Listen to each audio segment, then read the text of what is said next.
Hola a todos, mi nombre es Laura Altamar, soy del grupo 24 del curso de personalidad, estoy matriculada en el programa de psicología y a continuación les voy a hacer una presentación de las teorías de la personalidad. Sin más preámbulos, comencemos. En este trabajo encontrarán un estudio profundo sobre cada una de las teorías que comprenden la personalidad, basándonos en lo fundamentado por sus autores. De igual manera, obtendremos una idea más clara de cómo se desarrolla la personalidad de un individuo, los factores que influyen para esto y el porqué de acuerdo a cada teoría. Las teorías que estudiaremos son la teoría biológica, la teoría de los rasgos, la teoría psicoanalítica, la teoría humanista, la teoría del aprendizaje y la teoría cognitiva. Los objetivos son conocer y comprender las diferentes teorías de la personalidad desde su origen hasta su finalidad, sus diferentes aspectos y autores, analizar de manera objetiva y analítica cada una de estas teorías, conocer los factores que influyen en la formación de la personalidad de un individuo, como es su origen, formación y fortalecimiento. Todo esto se lo explicaré por medio de un mapa mental que les mostraré a continuación. Comenzaremos con la teoría humanista. Carl Rogers propone el desarrollo de la personalidad como un producto de las elecciones del individuo, basadas en su libre albedrío y en su visión subjetiva del mundo. En esta teoría se enfatiza la importancia de la tendencia hacia la autorrealización en la formación del autoconcepto. Según Rogers, el potencial del individuo humano es único, se desarrolla de forma única dependiendo de la personalidad de cada uno. Los psicólogos humanistas determinan que existen 4 dimensiones de la personalidad. Las 4 dimensiones se las voy a explicar. Está la aceptación, la conciencia, la realidad y problema centrado. La aceptación es la dimensión expresada de las personas que fluyen naturalmente con los eventos de la vida. Es decir, como cuando se muere un familiar o algo, pues hay personas que desarrollan eso en la personalidad, que es la aceptación, son más conscientes de las cosas que suceden normalmente, que eso es algo natural, así como naces, creces y mueres. También está la conciencia, que es la dimensión que se manifiesta en las personas que viven en los eventos de la vida de forma intensa y trascendental. Como su nombre lo dice, es conciencia, o sea, es lo que se desarrolla, creo que después de los 5 años, cuando ya una persona ha tenido su formación y pues cuando ya uno está en la etapa más adelante en la adolescencia y la adultez, es que comienzan a generar conciencia de muchas cosas. La conciencia es lo que nos permite ver la realidad de muchas cosas y tener en cuenta qué está bien y qué no está bien. Tomar buenas decisiones y tener un comportamiento, digamos que adecuado en la vida, hacer las cosas correctamente, de manera honesta y concreta. La realidad y problema centrado. Es una dimensión que se expresa en personas enfocadas en los conflictos de su entorno. Bueno, pasaremos a la teoría de los rasgos. La teoría de los rasgos establece que la personalidad está formada por una serie de características o rasgos estables que determinan, explican y hasta cierto punto permiten predecir el comportamiento de cada persona. Es como cuando uno ve a una persona y le dice, ay, él tiene cara de esto, tiene cara de comportarse mal, tiene cara de ser grosero. Y muchas veces acertamos, pero no siempre. Obviamente no podemos juzgar a las personas por su apariencia, pero según la teoría de los rasgos, por medio de la apariencia de una persona uno podría determinar cómo es su personalidad, su gesto, su forma de hablar, su físico, dice mucho de esa persona. La teoría de los rasgos establece que la personalidad está formada por una serie de características o rasgos estables que determinan, explican y hasta cierto punto permiten predecir el comportamiento de cada persona. Los rasgos de la personalidad son responsabilidad, sociabilidad, amabilidad, honestidad, apertura y neuroticismo. Aquí en una imagen podemos ver las distintas pues expresiones que puede utilizar cada persona y así también podemos determinar eh, qué tipo de personalidad tiene. La responsabilidad controla los impulsos, deseos inmediatos, es decir, nuestro temperamento. Llevado al extremo conduce a la obsesión, trastorno obsesivo compulsivo. La sociabilidad, amigabilidad, es el gusto por estar con otras personas y abrirse a ellas, expresar los sentimientos, personas extrovertidas o introvertidas como rasgo extremo. Tenemos autismo debido a la incapacidad de la sociabilidad. Hay personas, ahora que hablan de la sociabilidad, esta teoría también nos puede ayudar a comprender cuando una persona, o sea, cómo es la personalidad de la persona, valga la redundancia, porque pues, por medio de sus actitudes nos damos cuenta cómo es. Hay personas introvertidas y hay personas extrovertidas. Hay personas que uno apenas las ve y dice, no, esta persona no se ve que es muy cerrada, que no conversa mucho, que no habla mucho sobre pues su vida privada o en general. Y pues es mucho más fácil pues determinar cómo es su personalidad. Sin embargo, no podemos dar un dictamen sin conocer a la persona. Amabilidad, sensibilidad, capacidad de cooperar, empatizar, apoyar a los demás. O sea, esas son las cualidades que pues tiene normalmente una persona que digamos que es un poco predecible y uno se da cuenta cómo es su personalidad. El temperamento es la naturaleza general de la personalidad que posee un individuo de manera innata. El carácter es una característica de la personalidad que controla el temperamento y determina la manera de responder o reaccionar de una persona frente a una situación.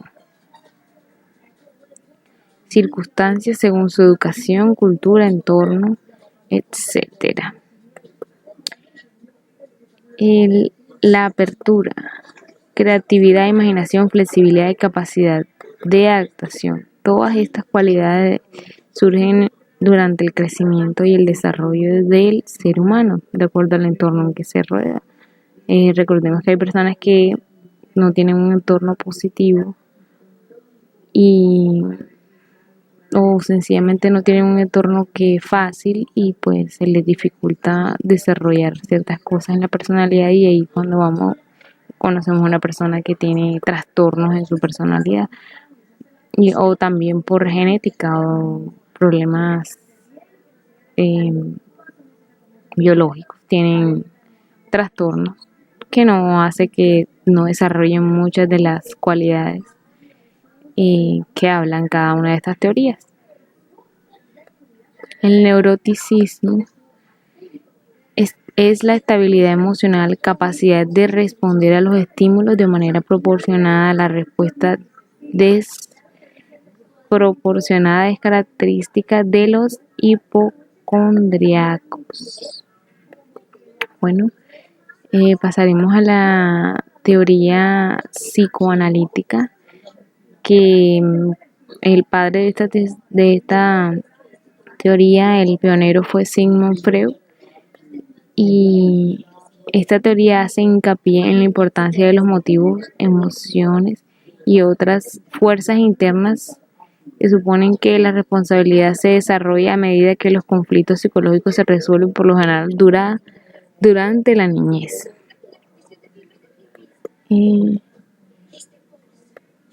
Fue creada por Sigmund Freud a principios del siglo XX. Esta plantea una interacción esencial a tres partes que son el yo, el ello y el superyo.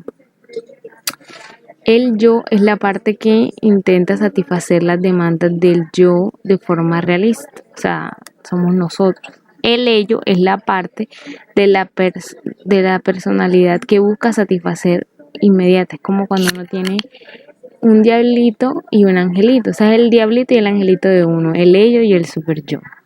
El super yo incluye los aspectos morales y sociales influenciados a su vez por patrones parentales. Em, Existen las etapas sexuales, psicosexuales, perdón, y que son cuando un individuo comienza a comprender y a conocer un poco más de su cuerpo y de situaciones que son normales en un ser humano. Está la etapa oral, la etapa anal, la etapa fálica, etapa de latencia y etapa genital. En la etapa oral, esta etapa transcurre durante los primeros 18 meses de vida. Es cuando el bebé intenta explorar el mundo a través de la boca. Cuando un bebé se mete toda la boca y está explorando el mundo. Y en la teoría psicoanalítica se llama así. Dentro de las etapas psicosexuales está esa etapa anal. Esta etapa transcurre hasta los 3 años y consiste en que el niño controla sus esfínteres.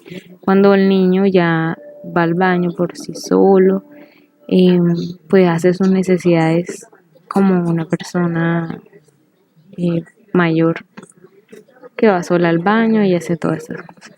Pues puede controlar sus esfínteres, como dice. Etapa fálica. Esta etapa perdura hasta los 6 años y es cuando inician a explorar las diferencias sexuales. Es cuando un niño empieza a darse cuenta que tiene pipí, que las nenas tienen vagina, tienen vulva. Etapa de la latencia. Esta etapa perdura hasta la adolescencia y se caracteriza por el desarrollo del sentido del pudor. Es como cuando uno se forma, una mujer se forma, y el hombre también ya tiene pues su etapa de desarrollo, ya las personas ya empiezan a adquirir cierto pudor y pues tienen más conciencia de lo que son pues los genitales, para qué sirve, cómo funcionan y todo lo que ya viene en la parte pues de sexualidad. La etapa genital consiste en los cambios físicos y psicológicos que van de la adolescencia a la adultez. Ahí donde van los deseos sexuales, cuando una persona ya empieza pues a tener deseos sexuales, a sentirse atraído por un hombre, se siente atraído por una mujer por un hombre y experimenta experiencias nuevas. Bueno, ahora pasaremos a la teoría del aprendizaje, que va bastante entrelazada con la teoría cognitiva, que pues vamos a hablar de la teoría cognitiva. La teoría cognitiva trata del aprendizaje que posee el individuo humano, pues trata del aprendizaje que posee el individuo o ser humano a través del tiempo mediante la práctica o interacción con los demás seres de su misma u otra especie. La teoría de la personalidad de Walter Mischel establece que el comportamiento de una persona está influenciado por dos factores: los atributos específicos de una determinada situación y la forma en que la persona percibe la situación. Es como, estímulo o respuesta.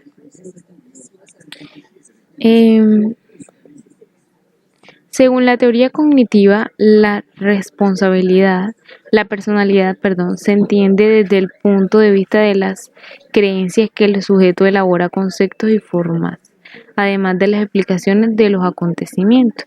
Cuando una persona ya empieza a tomar conciencia y aprende, y las cosas que ve las hacen.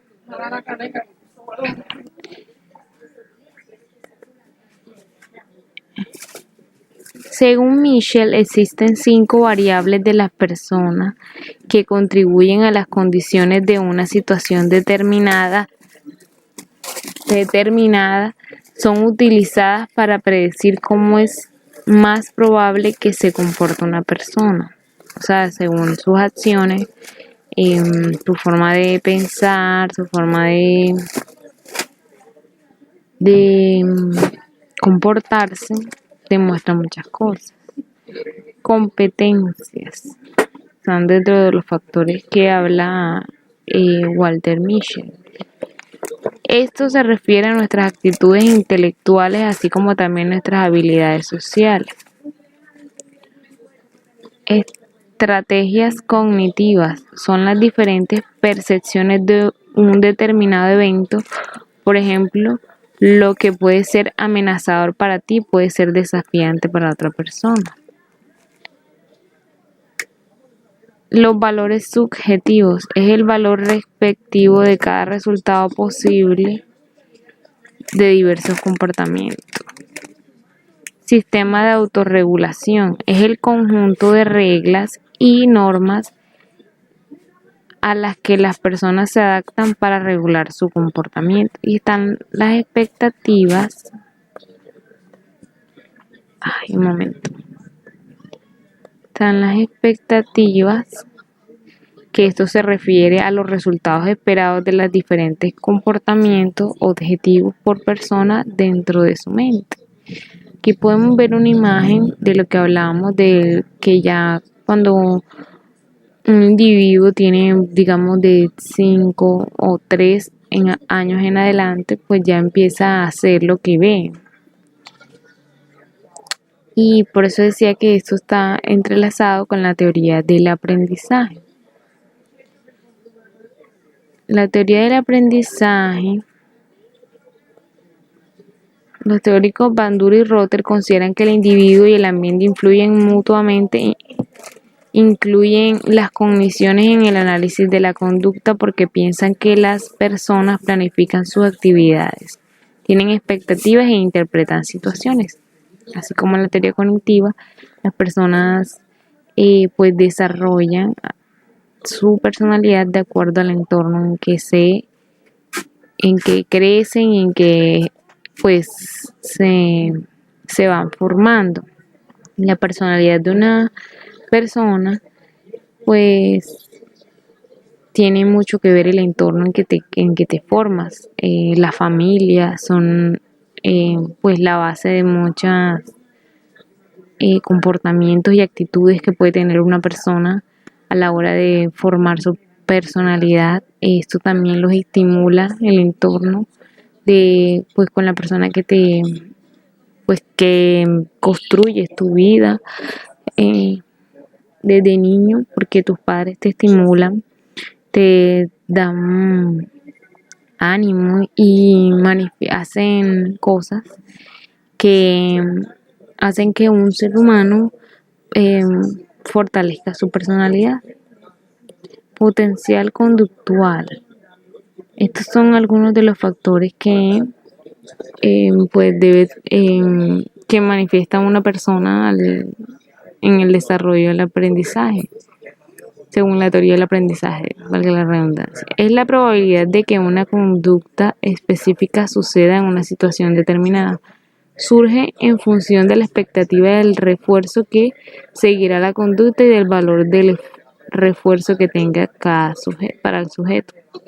El valor de refuerzo es la preferencia subjetiva mostrada en ciertos refuerzos frente a otros.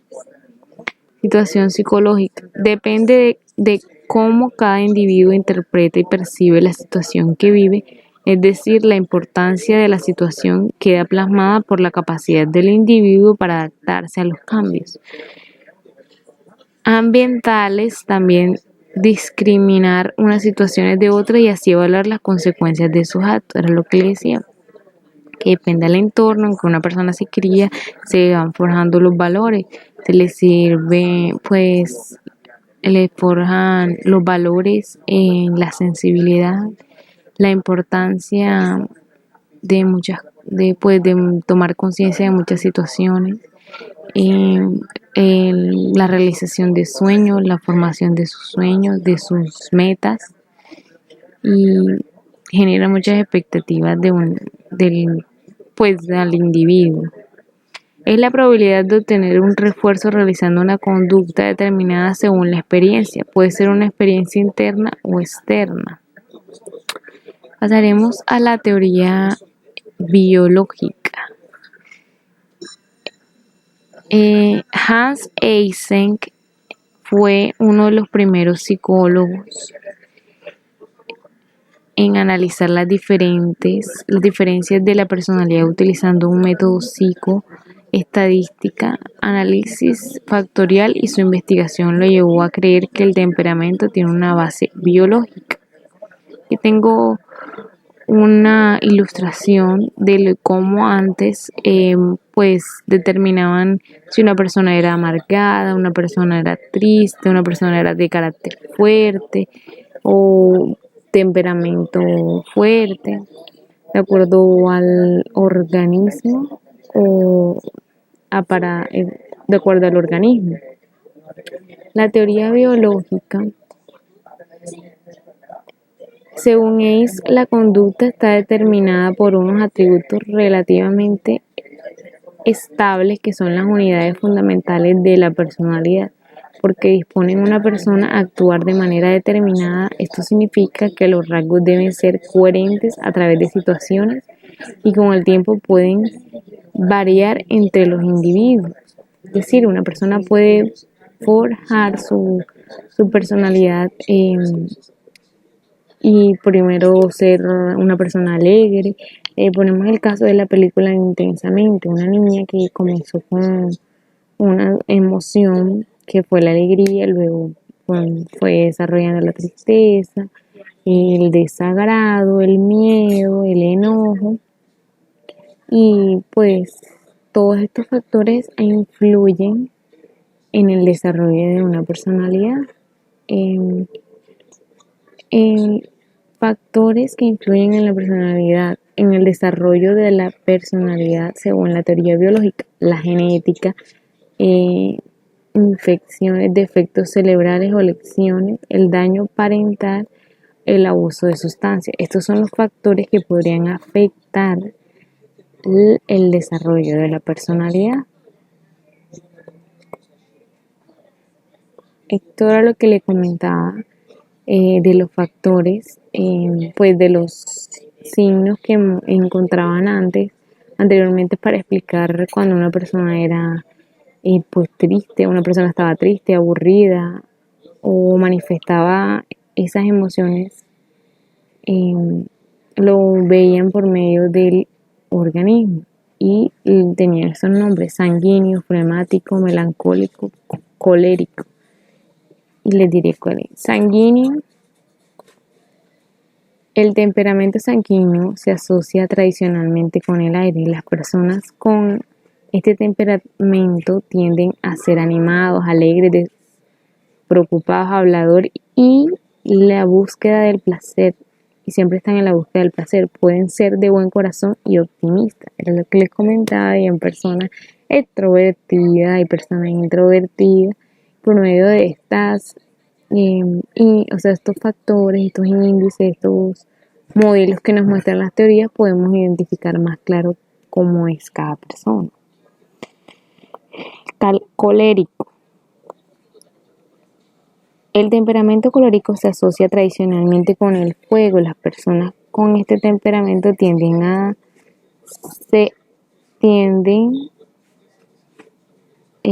ser personas egocéntricas. Las personas con este temperamento tienden a ser egocéntricos y extrovertidos. Pueden ser excitables, impulsivos e inquietos, con reserva de la agresión, y energéticos o apasionados. O sea, son personas intensas, en otras palabras. Esto me está molestando.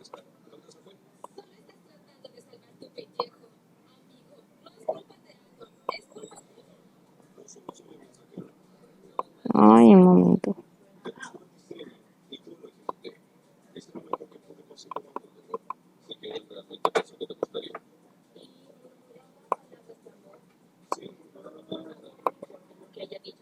Flemático. El temperamento flemático se asocia tradicionalmente con agua. Las personas con este temperamento pueden ser internas y privadas, reflexivos, razonables, tranquilos, pacientes, cariñosos y tolerantes. Tienden a tener su vida interna, interior rica, buscar un lugar tranquilo, ambiente tranquilo y estar contentos con ellos mismos. Son el tipo de personas que no hablan mucho, que son como los hippies, por ejemplo. Son personas muy tranquilas, siempre están en paz y amor, todo tranquilidad, siempre buscan el lado positivo de las cosas. Y interiorizan mucho pues sus cosas. Y está el melancólico, que el temperamento melancólico se asocia tradicionalmente con el elemento de la tierra. Las personas con este temperamento parecen serias, introvertidas, son susceptibles de depresión y mal humor. Voy a intentar ampliar esto para mostrarles lo que les decía de humor, estación, elemento, órgano, cualidades, adjetivación antigua, adjetivación moderna, características antiguas. La sangre, la bilis negra, la flema. La flema, el elemento agua, estación invierno, el órgano cerebro, pulmón, cualidades son frío y húmedo, adjetivación flemática, adjetivación moderna, racional, características antiguas, calmado o indiferente. La sangre, primavera, estación primavera, elemento aire, órgano corazón, cualidades temperamento y húmedo, adjetivación antigua, sanguíneo, adjetivación moderna, artesano, características antiguas, valiente, especializado, amoroso, esperanzado, bilis amarilla, verano, fuego, estación verano, elemento fuego, órgano hígado, vesícula biliar, cualidades, temperamento seco, templado y seco, adjetivación antigua, colérico, adjetivación moderna, idealista, mal temperamento, fácil de enojar. La bilis negra está en la estación de otoño, elemento tierra, órgano vaso, cualidades frío y seco, adjetivación antigua es melancólico, adjetivación moderna es guardián y se caracteriza por ser depresivo, somnoliento. Con esto sacamos las conclusiones que concluimos que cada una de las teorías son fundamentadas en el crecimiento del ser humano y que a medida que de su crecimiento se va forjando su personalidad independientemente de la teoría en que se adapte. Pero en general nos damos cuenta que todas las teorías pues aportan al desarrollo de una persona. Ellas nos ayudan a identificar qué tipo de personalidad tiene, pero todas están entrelazadas entre sí. Finalizamos comprendiendo cada una de las teorías mediante el mapa presentado, las referencias bibliográficas, de donde saqué toda la información del mapa mental y de donde pues pueden ustedes también investigar. Muchas gracias por estar atentos al video y espero que les haya servido.